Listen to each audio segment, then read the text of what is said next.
The crystal champagne glass didn't break when it hit the floor. It bounced on the thick Persian rug, much like the silence that instantly suffocated the room. 3 seconds ago, Julian Thorne, the ruthlessly handsome CEO of Thorne Capital, had laughed in my face. He pointed a manicured finger at my stained apron and sneered. If a nobody like you can hit the high F in Mozart's Queen of the Night, I'll marry you on the spot. The billionaires at his table roared with laughter. They didn't know who I really was. They didn't know I had nothing left to lose. I took a breath, closed my eyes, and opened my mouth. And then nobody was laughing anymore. New York City doesn't care about your past. It only cares about what you can offer it right now. And right now, all Elena Vance had to offer was the ability to balance a tray of escargot and vintage Pinot Noir while remaining entirely invisible. Elena adjusted the collar of her uniform in the reflection of a brass railing. She looked tired. The dark circles under her hazel eyes were fighting a losing battle against cheap concealer. At 24, she should have been standing on the stage of the Met, not wiping crumbs off table 14 at the Onyx Room. The Onyx Room was the kind of establishment where the water bill cost more than Elena's rent in Queens. It was a fortress of velvet, gold leaf, and hushed conversations that moved markets. The staff were instructed to be furniture with a pulse, efficient, silent, and devoid of personality. Vance, the hiss came from Henri, the floor manager. He was a short, perspiring man who treated the waitstaff like a personal affliction. Yes, Henri. Elena kept her voice low, her head bowed. Table 1 is arriving in 5 minutes. The Thorne party.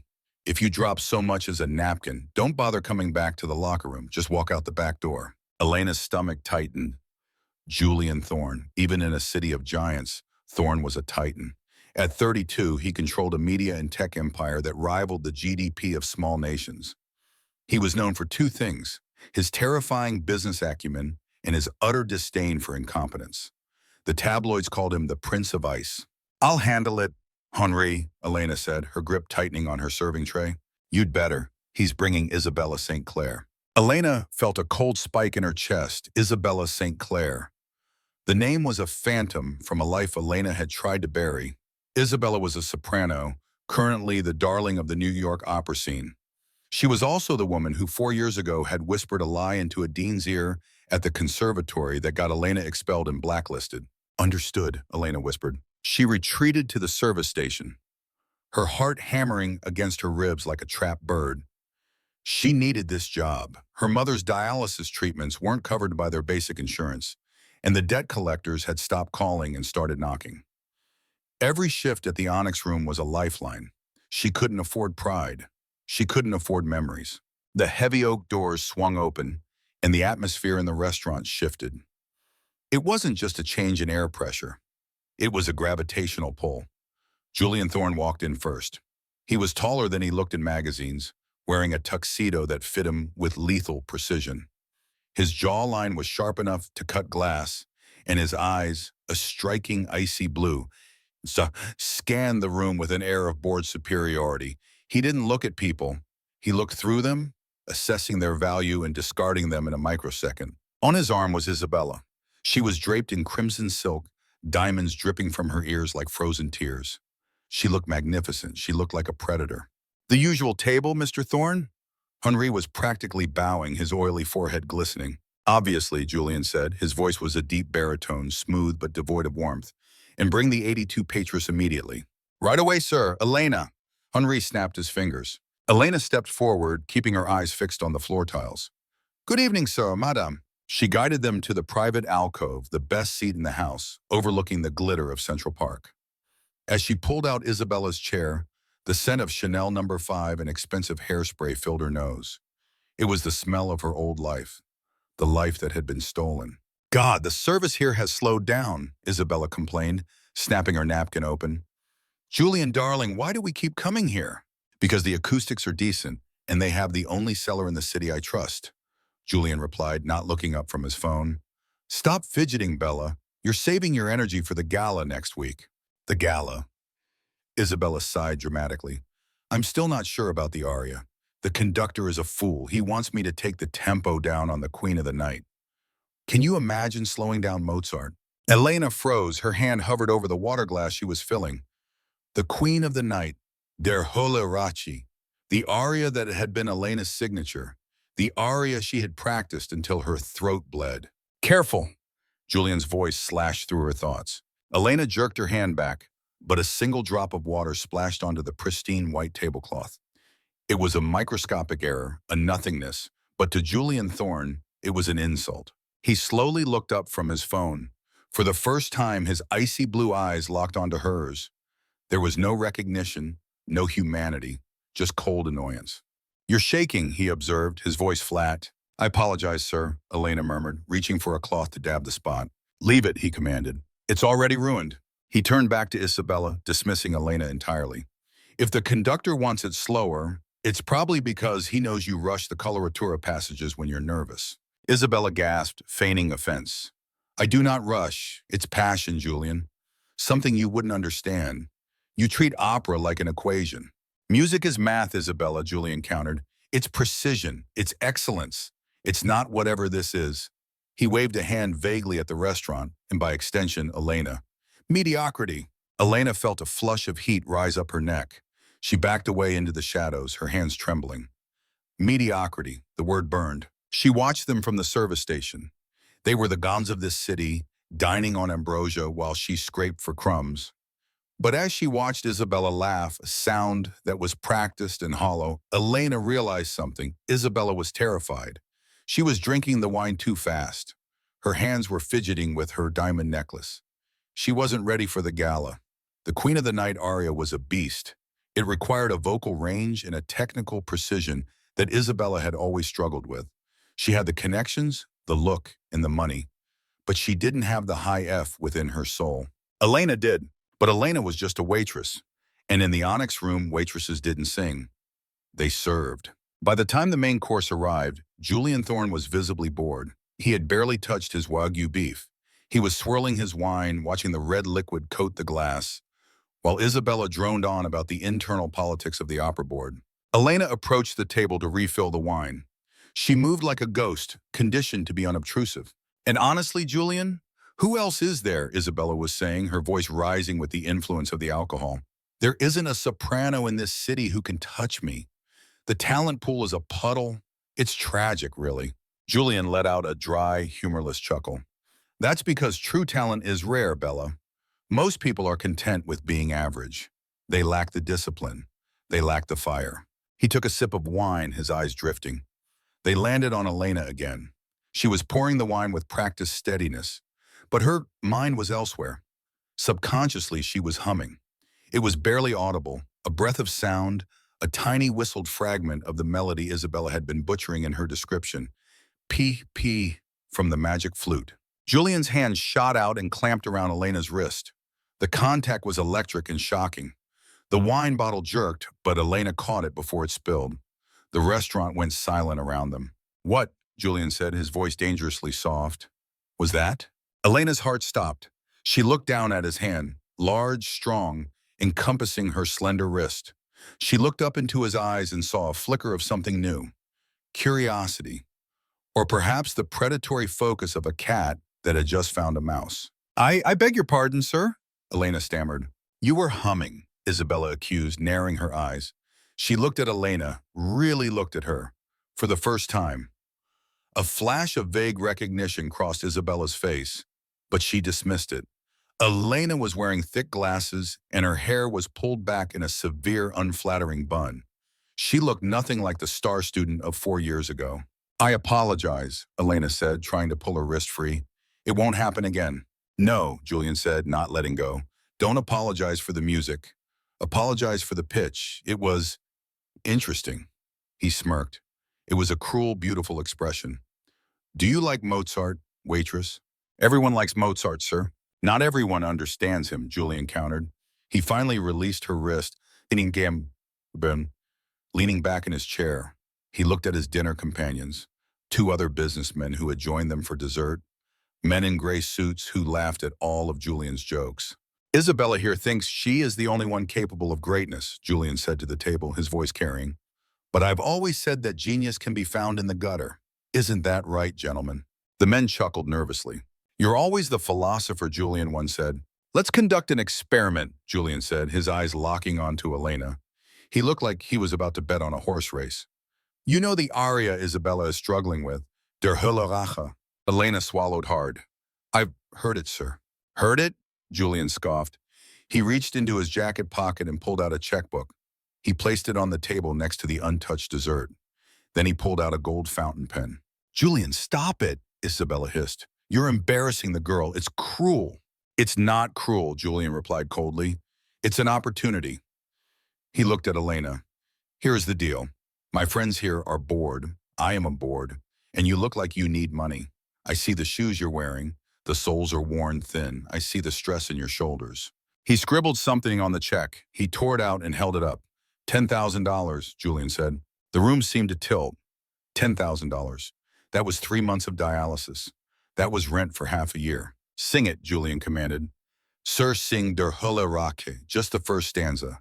If you can hit the notes, and I mean really hit them, not just screech like a dying cat, the money is yours. The table erupted in laughter.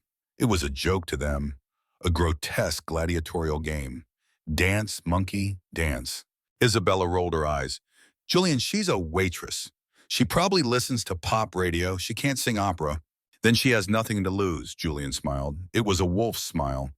But let's raise the stakes. I'm feeling reckless tonight.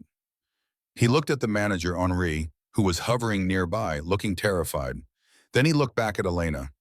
If you sing it and you're good, if you can actually make me feel something other than boredom, I'll double it. Hell, he laughed, swirling his wine again.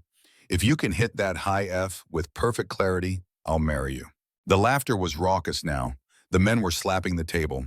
Isabella looked furious, humiliated that her art was being used as a parlor trick for the help. And if I fail, Elena asked. Her voice was steady, surprising even herself. The laughter died down. Julian raised an eyebrow. If you fail, Julian said, you leave now and you never set foot in a high-end restaurant in this city again. I'll make sure of it. It was a death sentence for her livelihood. But Elena looked at the check in his hand. She looked at Isabella, the woman who had ruined her life, and she looked at Julian Thorne, the man who thought he could buy and sell human dignity. Something inside of Elena Vance, something that had been dormant for 4 years, cracked open. It wasn't fear, it was rage, pure, crystalline rage. She reached up and pulled the pins from her hair. Her dark locks cascaded down her back. She took off her thick glasses and placed them gently on the table next to the waitress. The room went quiet. The change was subtle but undeniable. She stood taller. Her posture shifted from the slump of a servant to the rigid, powerful stance of a diva. You might want to put down your glass, Mr. Thorne, Elena said. Her voice wasn't a whisper anymore. It projected, resonant and clear, cutting through the ambient noise of the restaurant. Julian froze. His smirk faltered just for a fraction of a second. Elena closed her eyes. She didn't need a warm-up. She didn't need an orchestra. The music was in her blood.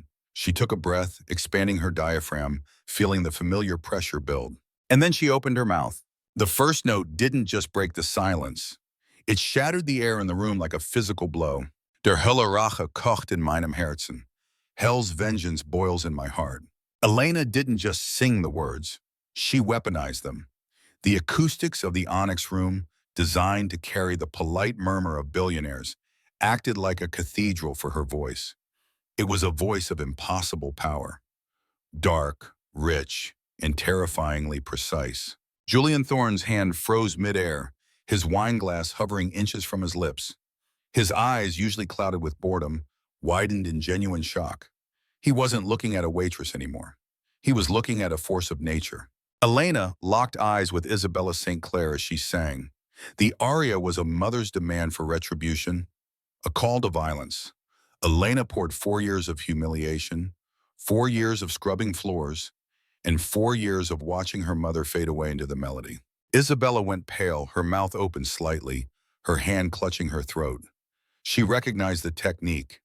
It was the Vance vibrato, a flawless, shimmering oscillation that Isabella had tried for years to mimic and failed. It's her! Isabella's eyes screamed. The ghost is back. Elena moved through the staccato passages with the agility of a panther. The difficult coloratura runs, which tripped up even seasoned professionals, flowed from her with terrifying ease. She wasn't rushing. She was driving the tempo, commanding the room to keep up with her rage. The diners at nearby tables stopped chewing. Silverware was lowered. The ambient noise of the kitchen died down. Even Henri, the manager, stood by the swinging doors, his mouth agape, forgetting to breathe. Then came the moment, the high F. It is the note that breaks sopranos. It is a note that requires not just technique, but a kind of divine madness. Elena threw her head back. She didn't strain. She didn't flinch. She simply ascended. The note pierced the room, pure, crystalline, and impossibly high.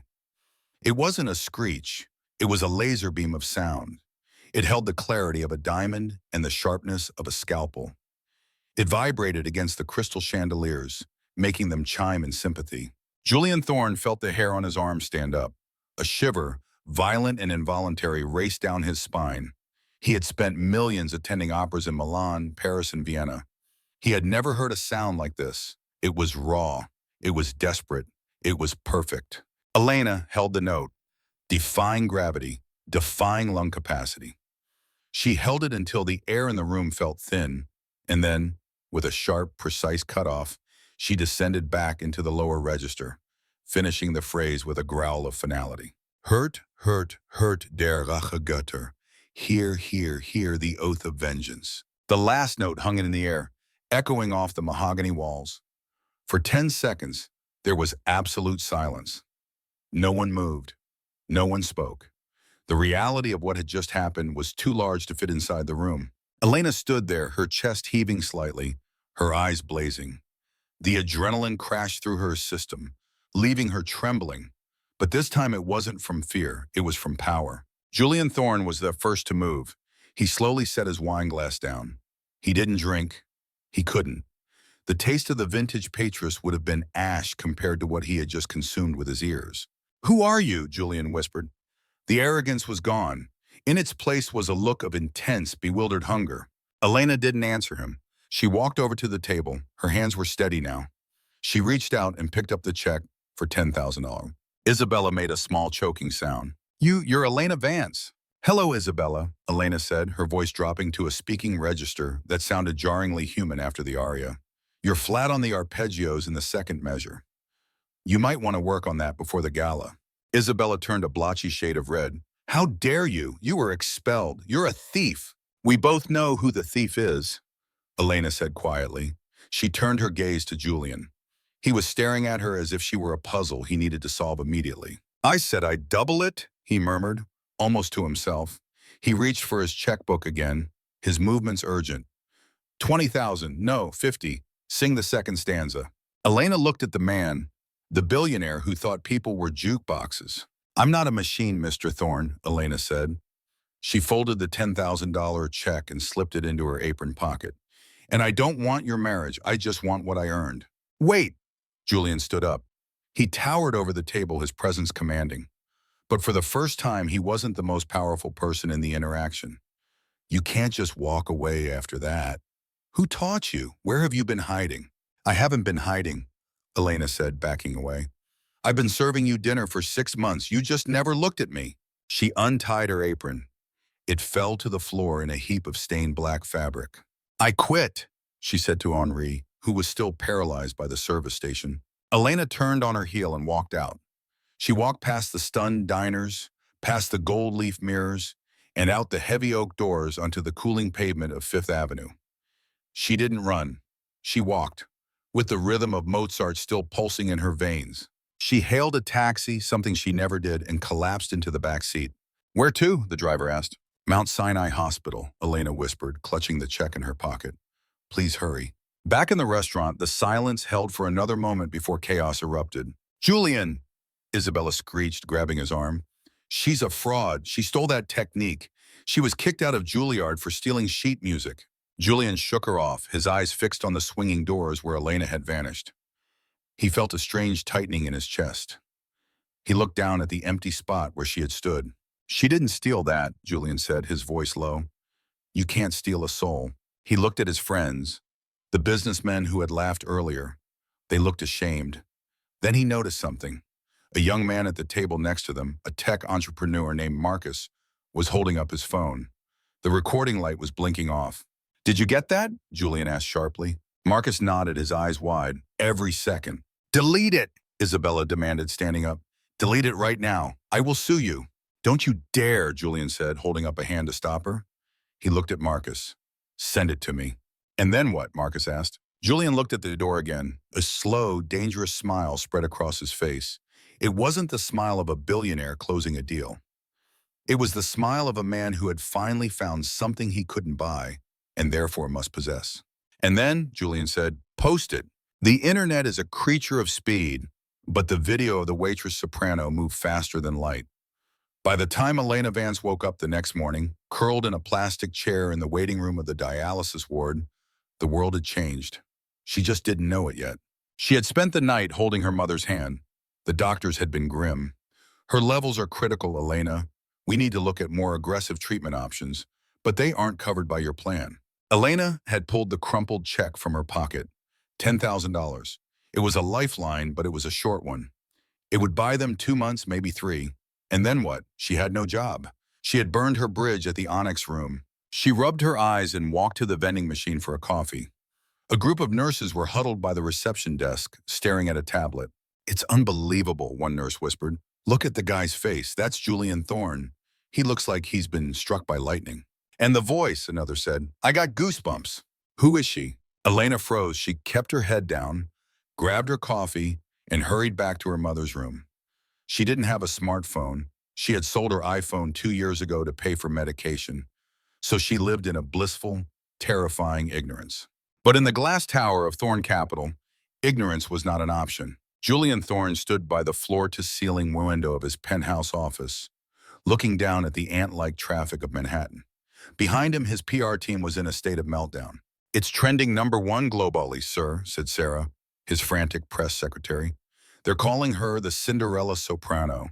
The video has 20 million views in 8 hours. The comment section is passionate. Read them, Julian said, not turning around. Sarah hesitated. Well, mostly they are praising her, but there's a lot of focus on you. They're quoting your line, sing this Mozart and I'll marry you. They think it's a romantic proposal. They think it's a modern fairy tale. The stock price is actually up 2% because people think you're human. Julian snorted. Human? If only they knew. But Sarah continued, swiping on her tablet.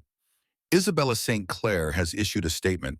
She claims the waitress is a disgraced student named Elena Vance, who was expelled for academic dishonesty and theft. She's calling her a fraud capable of mimicry, but devoid of artistry. Julian turned around. His face was a mask of cold fury. Isabella is an idiot. She's poking a bear. Sir, the press is downstairs. They want to know if you're actually going to marry her. They want to know where she is. Find Elena is trending. Julian walked to his desk and sat down. He replayed the video on his monitor for the 100th time. He watched the way Elena's hands shook before she started, and the way she transformed into a goddess the moment the music took her. He remembered the look in her eyes. It wasn't just anger, it was grief. Find her, Julian said. We're trying, sir, but Vance is a common name and the restaurant records list an old address in the Bronx that's boarded up. I don't pay you to try, Julian snapped. I pay you to do. Use the private investigators. Use the facial recognition to software. I don't care. Find her. And when we find her? Sarah asked. Julian looked at the freeze frame of Elena's face on his screen. The defiance, the raw beauty that was hidden under the uniform, and the exhaustion. When we find her, Julian said softly, bring her to me directly. Sir, Isabella's calling on line 1. She's hysterical. Block her number, Julian said. Excuse me? You heard me. Isabella's the past. She's the noise. Julian tapped the screen, his finger resting on Elena's image. This is the signal. Meanwhile, across the city, the reality of Elena's past was beginning to leak out. Elena sat by her mother's bed. Her mother, Maria, was awake, her skin pale and papery. Elena, Maria rasped.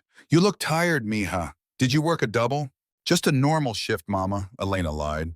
She smoothed the blanket. But I got a bonus, a big one. We can pay for the new treatment. Maria smiled weakly. You work too hard. You should be singing, Elena, not carrying trays. I sing for you, Mama, Elena whispered. Suddenly, the door to the hospital room burst open.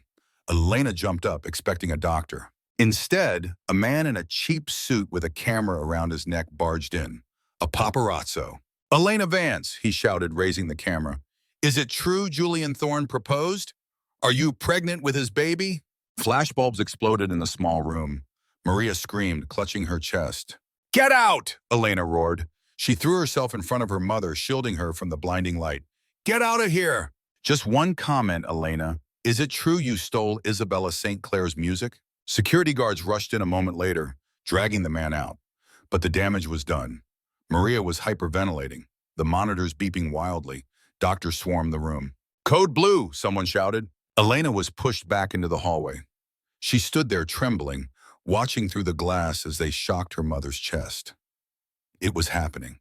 The nightmare she had run from, the world she had tried to hide from had found her, and it was killing the only person she had left. An hour later, the doctor came out. He looked grave. She's stable, he said. Elena let out a sob of relief. But the stress, her heart is very weak, Elena. She needs the transplant soon, within weeks, not months. I have 10,000, Elena pleaded. The doctor shook his head sadly. The transplant list, it's complicated, and the post-operative care, it is hundreds of thousands. Without top-tier insurance or a significant down payment, the hospital board won't approve the surgery. Elena sank onto the plastic bench. She was drowning. Her phone, an old burner she used for emergencies, buzzed. She ignored it. It buzzed again and again. She picked it up. It was a text from an unknown number. Miss Vance, my name is Arthur Penn, personal counsel to Mr. Julian Thorne. A car is waiting for you outside the hospital. Please, it is regarding your mother. Elena stared at the screen. How did they know? How did they find her so fast? She looked at her mother through the glass, sleeping a fragile, drug-induced sleep. She looked at the nurses, whispering and pointing at her from the station. She had nowhere to hide. She walked out of the hospital. A sleek black Maybach was parked at the curb, out of place among the ambulances. A driver in a suit opened the back door. Elena hesitated. This was the man who had treated her like a circus animal, but he was also the man who could write a check for a heart transplant without blinking. She got in. The car smelled of leather and expensive cologne. It glided through the traffic, insulating her from the noise of the city. 30 minutes later, she was ushered into the private elevator of the Thorne Tower. The ride up was smooth and silent, making her ears pop. The doors opened directly into the penthouse. It was a space of glass and steel, cold and impressive. Julian was standing by the fireplace. He wasn't wearing his tuxedo anymore. He was in a dark gray suit, shirt unbuttoned at the collar. He looked tired, but his eyes were alert. Elena, he said. He didn't use her last name. You had me followed to the hospital, Elena said, her voice shaking with anger. A photographer burst into my mother's room. She almost died because of your game. Julian's face tightened. The photographer was not mine. That was the tabloids. They found you before I did. I sent security to the hospital to make sure it doesn't happen again. There are 2 guards at her door right now. No one gets in without your permission. Elena paused. She hadn't expected that. Why? Julian walked closer. He stopped a respectful distance away. I have a proposition. I don't want your charity, Julian, Elena said, and I don't want to be your viral pet. It's not charity, Julian said. He reached for a remote on the table and clicked it. A massive screen on the wall flickered to life. It was a news broadcast. The headline read, Billionaire's mystery fiancé, true love, or PR stunt. My investors are nervous, Julian said, gesturing to the screen. They think I'm erratic. The board is questioning my judgment. Isabella's on a warpath, dragging my name through the mud to get to you. She's claiming I support thieves. I didn't steal anything, Elena shouted. She framed me. I know, Julian said calmly. Elena stopped. You know? I had my team look into the conservatory records this morning.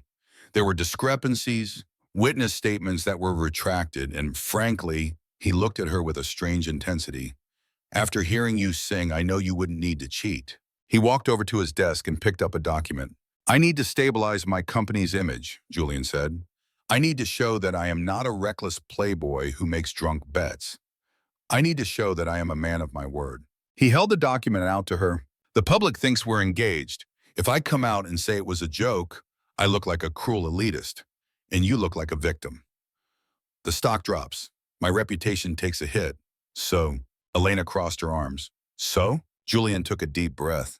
Let's give them what they want. Elena laughed, a harsh, disbelief-filled sound. You want to fake an engagement? Not fake, Julian said. Contractual. 6 months. We play the part. You accompany me to events. You attend the gala next week on my arm. We smile. We sell the fairy tale. And in return, he knew about her mother, Elena. He knew about the transplant. The room went deadly silent. I have the best cardiac surgeons in the country on retainer, Julian said softly. Marry me on paper for 6 months and I will ensure your mother gets the best heart, the best care, and a fully paid recovery. I will clear your name at the conservatory. I will destroy Isabella's lies. Elena looked at him. He was offering her everything she ever wanted, but the cost was her freedom. The cost was entering the lion's den. Why, she asked again. You could just pay me off to disappear. Julian looked away, out the window at the city skyline. For a moment, the mask slipped. He looked lonely. Because when you hit that high F, Julian whispered, it was the first time in 10 years I felt alive. I don't want you to disappear, Elena. I want to see what happens next. He turned back to her, the CEO mask back in place. So, Elena Vance, will you marry me? The signature looked less like a name and more like a surrender. Elena put the heavy fountain pen down on the mahogany desk. Beside the document lay a second piece of paper. A confirmation of a wire transfer to Mount Sinai Hospital's cardiac unit. The amount was staggering, enough to buy a new heart, a new recovery, a new life for her mother. It is done, Julian said. He picked up the contract, scanning the signature. He didn't smile. This was business. When do I start? Elena asked, her voice hollow. Immediately, Brescia, Julian replied. He checked his watch. A stylist will be here in an hour. We have a charity dinner tonight at the Guggenheim. You will wear what they choose. You will say little. You will look at me with adoration. I can act, Elena said, standing up. I've been pretending to be invisible for 4 years. Pretending to be in love should be easy. Julian stopped sorting his papers. He looked up, his blue eyes narrowing. Careful, Elena. Do not mistake my generosity for weakness. You are playing a role, but you are also representing the Thorn name now. No mistakes. I don't make mistakes, Elena countered, her chin lifting. I leave that to people like Isabella. For the next week, Elena Vance ceased to exist. In her place, a new woman was constructed. A team of stylists, all terrified of Julian, descended upon the penthouse. They stripped away the waitress uniform, the sensible shoes, and the worn-out hair ties. They dressed her in silk, cashmere, and diamonds. They polished her like a rough stone until she gleamed. But they couldn't polish away the fire. During a fitting for a gown, the lead stylist, a severe woman named Claude, tried to put Elena in a pale pink ruffled dress. It makes you look obedient, Claude said, nodding. Mr. Thorne likes traditional elegance. Elena looked at herself in the mirror. The dress was beautiful, but it was weak. It was a victim's dress. No, Elena said. Claude blinked. Excuse me? I said no. Elena walked to the rack and pulled out a dress of emerald green velvet. It was structured, sharp, and daringly cut.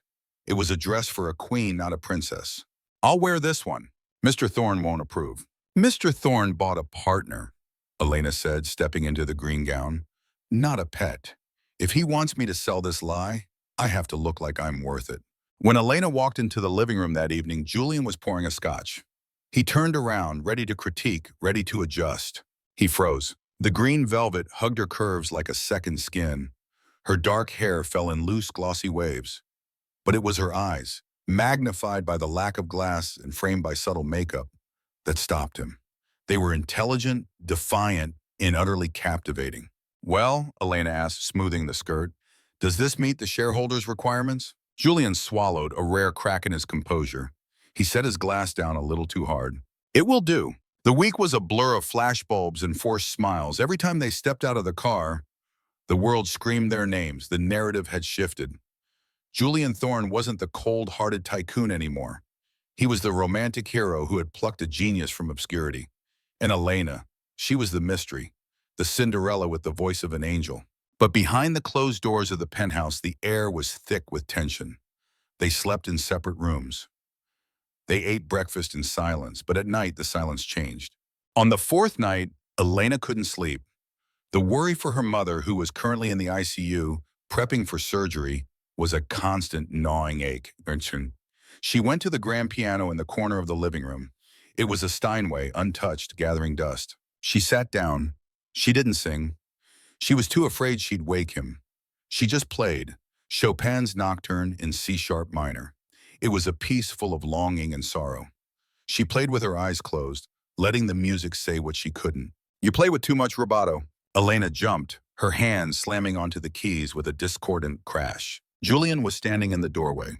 He was wearing silk pajama bottoms and nothing else. His chest was defined, scarred slightly on the shoulder. A detail the magazines never showed. He looked less like a CEO and more like a fighter. You scared me, Elena whispered. I've been standing here for 5 minutes, Julian said. He walked over to the piano, leaning against it. Where did you learn to play like that? Waitresses don't usually master Chopin. My father, Elena said, looking down at her hands. He was a conductor before he died. He taught me that music isn't about the notes, it's about the space between them. Julian was silent. He watched her profile in the moonlight. My father taught me that music was a waste of time, he said quietly. He wanted me to study economics. When he caught me listening to opera, he burned my records. Elena looked up at him, surprised. That's why you're so obsessed with perfection. You're trying to prove him wrong. I'm trying to prove that you can monetize perfection, Julian corrected, his voice hardening again. Sentiment is a liability, Elena. Remember that. He pushed off the piano. Go to bed. The gala is tomorrow. It's the biggest night of the year. Isabella will be there. The entire board will be there. You need to be rested. Julian, Elena said, stopping him. He turned. My mother's surgery is tomorrow morning. Julian's face softened imperceptibly. I know. I have a helicopter on standby to take you to the hospital the moment the gala ends. Thank you, she said. Don't thank me, Julian replied, his eyes dark. Just sing. If the situation arises, just sing. The Metropolitan Opera House was a fortress of light, red carpets, diamonds, and the flash of 1,000 cameras. When the limousine pulled up, the roar of the crowd was deafening. Julian, Elena, over here! Julian took Elena's hand. His grip was firm, grounding. Ready? No, Elena admitted. Good. Fear makes you sharp. They stepped out. The emerald dress caught the lights, making Elena glow. She held her head high, channeling every ounce of diva energy she had studied. She wasn't Elena the waitress. She was Elena the future. Inside, the lobby was a sea of New York's elite, and standing in the center, like a crimson spider in a web, was Isabella St. Clair. Isabella was wearing a dress of scarlet sequins that looked like fresh blood. She was holding court with the chairman of the opera board, a heavy-set man named Mr. Galloway. When she saw Elena, Isabella's smile didn't falter, but her eyes turned to glass. Julian, Isabella cooed, stepping forward. She ignored Elena completely. We were just talking about you. Mr. Galloway is concerned. He heard rumors that you're bringing amateurs into the fold. Elena is hardly an amateur, Julian said smoothly, placing a protective hand on Elena's lower back. She is a prodigy. Is she? Isabella turned to Elena, her gaze raking over her. It's amazing what a good stylist can do. But you can't dress up a fraud, can you? I heard about your mother, Elena. It's so sad. Desperation makes people do crazy things like conning billionaires. Elena felt a surge of bile. She wanted to scream. She wanted to slap the fake smile off Isabella's face. But she remembered Julian's words. Sentiment is a liability. My mother is fighting for her life, Elena said, her voice cool and steady. Something you wouldn't understand, Isabella, since the only thing you fight for is press coverage. The small circle of people around them gasped. Julian's lips twitched with a suppressed smile. You little... Isabella stepped forward, but Mr. Galloway intervened. Ladies, please. The performance is about to start. Isabella, you are the closing act, the queen of the night. I trust you are ready. I was born ready, Isabella snapped, glaring at Elena. I'm going to show everyone what real training looks like, not some parlor trick performed over salad. The gala dinner was an agonizing affair. Elena barely touched her food. Her phone was in her clutch. Silent. She was waiting for news from the hospital. Every minute felt like an hour. Finally, the speeches ended, and the concert began. Isabella took the stage to polite applause. She looked stunning, but Elena, with her trained ear, could hear the tension. Isabella was tight. She was terrified. The orchestra began the frantic, driving intro to Der Hülleraka. Isabella started strong. She had power, undeniably, but the soul was missing. She was hitting the notes, but she wasn't feeling them. She was technically proficient, like a well-programmed robot. Elena watched from the VIP box. She felt Julian's eyes on her. "She's rushing," Elena whispered. "I know," Julian murmured. Then it happened. The build-up to the high F. Isabella took a breath. It was too shallow.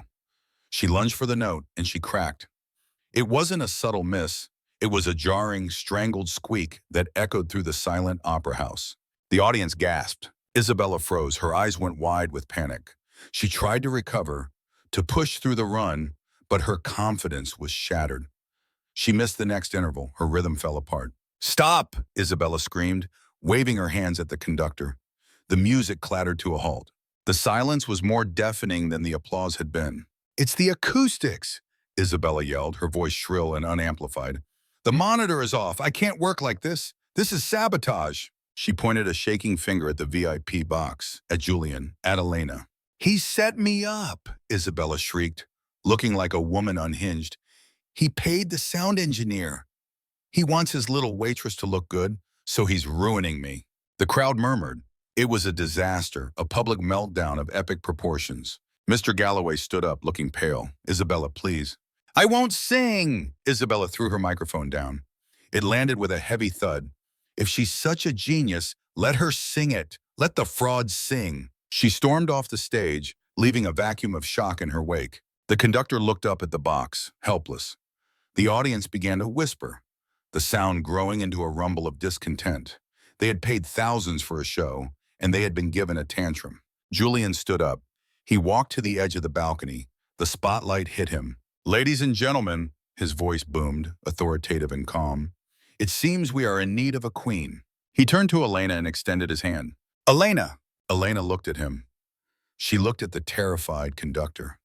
She looked at the thousands of faces in the dark. This wasn't just about saving the gala. This was about 4 years of silence. This was about the dean who expelled her without listening. This was about Isabella stealing her life. This was for her mother lying on an operating table, fighting for a beat. Elena took Julian's hand. "Do it," Julian whispered as he led her to the stage stairs. "Destroy her." Elena walked onto the stage. She didn't have a microphone. She didn't need one. She nodded to the conductor. "From the top, maestro, and don't slow down for me." The conductor, relieved, raised his baton. The music started. And this time it was different. When Elena sang, she didn't just sing the notes. She became the vengeance. She became the night. Her voice filled the cavernous hall, rich and dark as velvet, sharp as a diamond. She didn't just hit the high F. She lived in it. She danced on it. She attacked the coloratura runs with a ferocity that made people weep. It was terrifyingly beautiful. In the wings, Isabella watched, tears streaming down her face, her mascara running. She knew, in that moment, she knew she had lost everything. When Elena finished, she didn't bow immediately. She stood there, letting the final chord resonate into silence. Then the house exploded. It wasn't polite applause. It was a roar. People leaped to their feet. Flowers rained down from the balconies. "Brava, brava." Elena looked up at the VIP box. Julian was standing there. He wasn't clapping. He was staring at her with an intensity that burned across the distance. He looked like a man who had seen God. Elena finally smiled. She bowed deeply. As she straightened up, she saw Henri, the manager from the Onyx room, standing near the exit, his mouth hanging open. She saw the critics frantically typing on their phones. But then she saw Sarah, Julian's assistant, running toward the stage, her face pale, holding a phone. Elena's heart stopped. The applause faded into a dull buzz. She ran to the edge of the stage, ignoring the cheers. "Sarah," Elena gasped. "Is it my mother?" Sarah looked up, her eyes wide. "Elena, you need to come now." The helicopter ride was a blur of city lights and terrified silence. Julian held Elena's hand the entire way, his thumb tracing soothing circles on her palm. He didn't speak, he just anchored her. When they burst into the ICU waiting room at Mount Sinai, the surgeon, Dr. Aris, was waiting. He looked exhausted, pulling off his surgical cap. "Elena," he said softly. Elena froze, clutching Julian's jacket. She's alive," Dr. Aris smiled. "The heart is beating, it's strong, stronger than we expected. She woke up briefly in recovery. She was whispering your name." Elena let out a sob that was half laugh, half cry. Her knees gave out, but Julian caught her, pulling her into his chest. For a moment, the billionaire CEO and the viral soprano were just two people holding on to each other in a sterile hospital corridor. She's going to be okay, Julian whispered into her hair. She's going to live. A week later, the dust had settled, but the world had changed. Isabella St. Clair had fled to Europe. The video of her meltdown, contrasted with Elena's triumphant performance, had ended her career in New York overnight.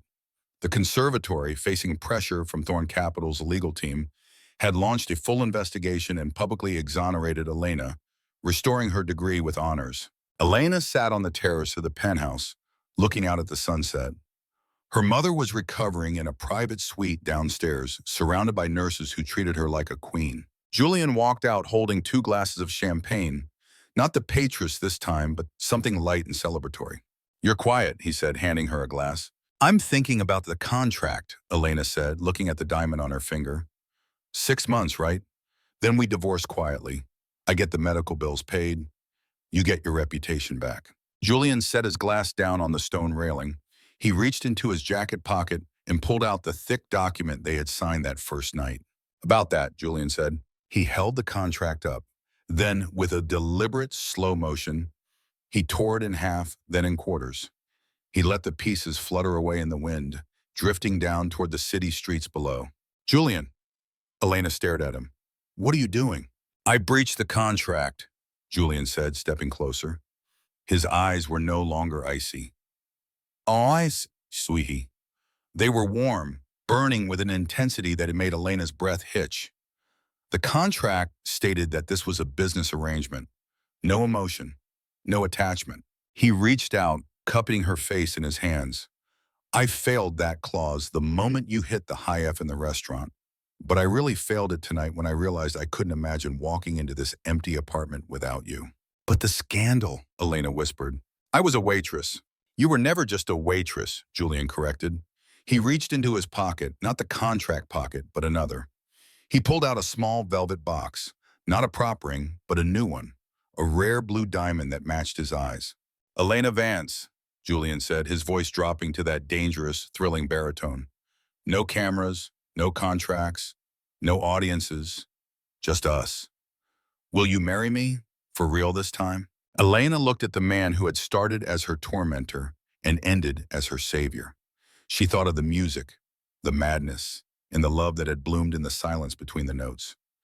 She didn't need to sing to make her voice heard this time. Yes, she whispered. Julian kissed her, and for the first time in her life, Elena didn't feel like she was performing. She felt like she was home. And that is the incredible story of Elena Vance and Julian Thorne.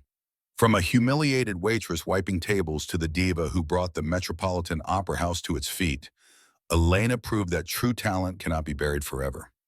In the gilded silence of the Onyx Room, where billionaires toyed with lives like chess pieces, Elena Vance stood with nothing but a stained apron and 4 years of buried pain, and proved that true power is never granted by wealth, status, or applause. It is claimed in the terrifying moment when you decide to stop hiding who you are. She could have stayed invisible, swallowed the humiliation, and let Julian Thorne's cruel joke slide off her like water off glass. Instead, she chose to sing. Not for revenge, not for the check, but because the music inside her refused to stay silent any longer.